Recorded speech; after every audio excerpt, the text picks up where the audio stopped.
I stay with you. If I'm choosing wrong, I don't care at all. If I'm losing now, but I'm winning late, that's all I want.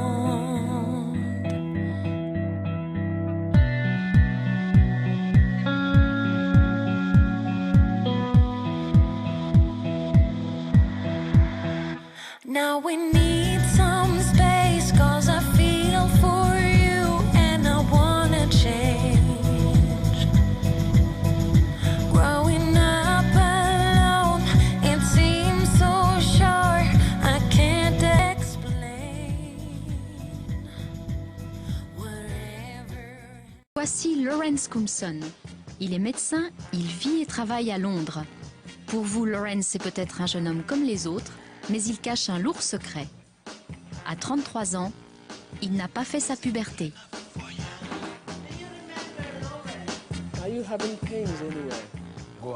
Quand j'entre dans une chambre, la première chose que j'entends, c'est « Mais quel âge avez-vous, docteur ?» Ça va sans doute vous paraître incroyable, mais le docteur Coomson n'a eu ni acné, ni poils, ni érection. Mais tout cela ne sera plus bientôt qu'un mauvais souvenir. Dans les 6 prochains mois, Lawrence va enfin faire sa puberté à l'âge de 33 ans. Je repars à zéro. Je serai beau. Je sens que tout va me sembler nouveau. Nouveau physique, nouvelle vie. J'ai vos résultats. C'est intéressant. En gros, votre taux d'hormones mâles est celui d'un enfant d'1 an. Vous avez un sacré retard à rattraper. Lawrence m'a proposé de l'accompagner à sa première consultation chez l'homme qui va lui faire traverser la puberté, le docteur Boulou. Maintenant, vous allez vous mettre dans la position du crucifix. Bien. Touchez le bord.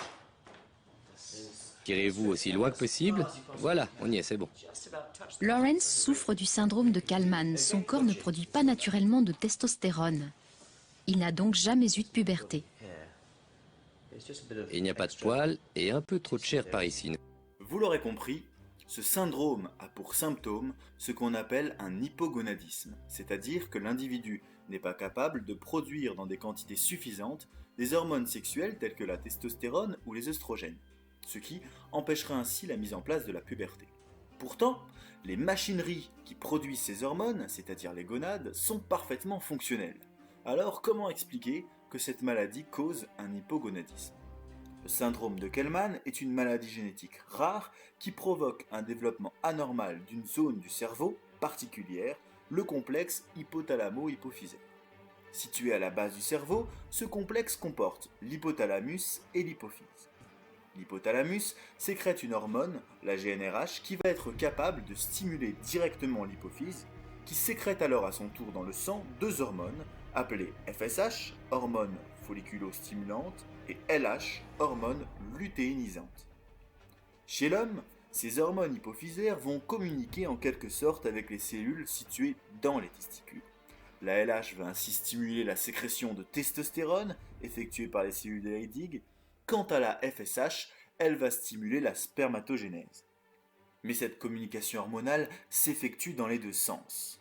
En effet, la testostérone sécrétée par les testicules dans le sang agit en permanence au niveau du complexe hypothalamo-hypophysaire. Plus la concentration sanguine en testostérone augmente, moins l'hypophyse sécrète de FSH et de LH, et inversement.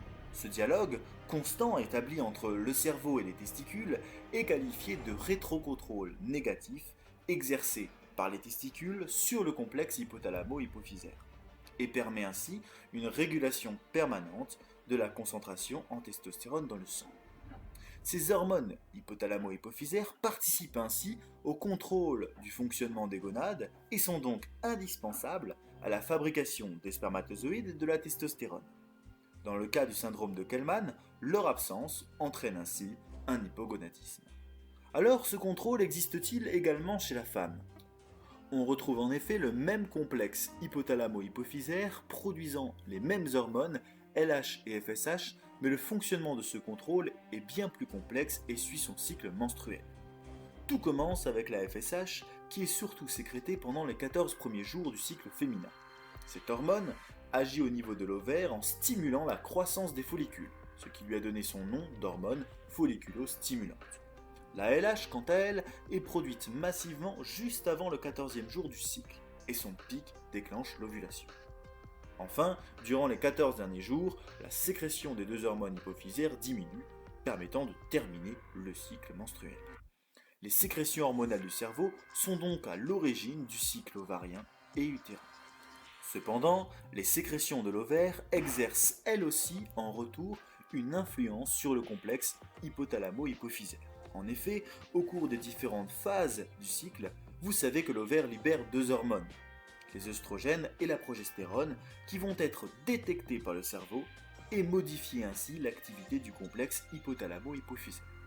Durant les 13 premiers jours du cycle, la libération d'œstrogènes va limiter les sécrétions de FSH et de LH et va provoquer ainsi un rétrocontrôle négatif exercé par l'ovaire sur le complexe hypothalamo-hypophysaire. Au 14e jour du cycle, juste avant l'ovulation, la sécrétion d'œstrogènes dans le sang va être beaucoup plus forte et dépasser un seuil de concentration défini. Elle va stimuler ainsi fortement les sécrétions de FSH et de LH à l'origine du pic de LH et de l'ovulation. On parle alors d'un rétrocontrôle positif exercé par l'ovaire sur le complexe hypothalamo-hypophysaire.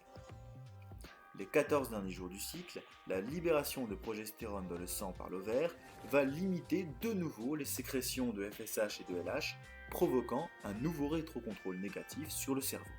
Le fonctionnement de l'appareil reproducteur de la femme repose ainsi sur un dialogue hormonal entre l'utérus, l'ovaire et le cerveau.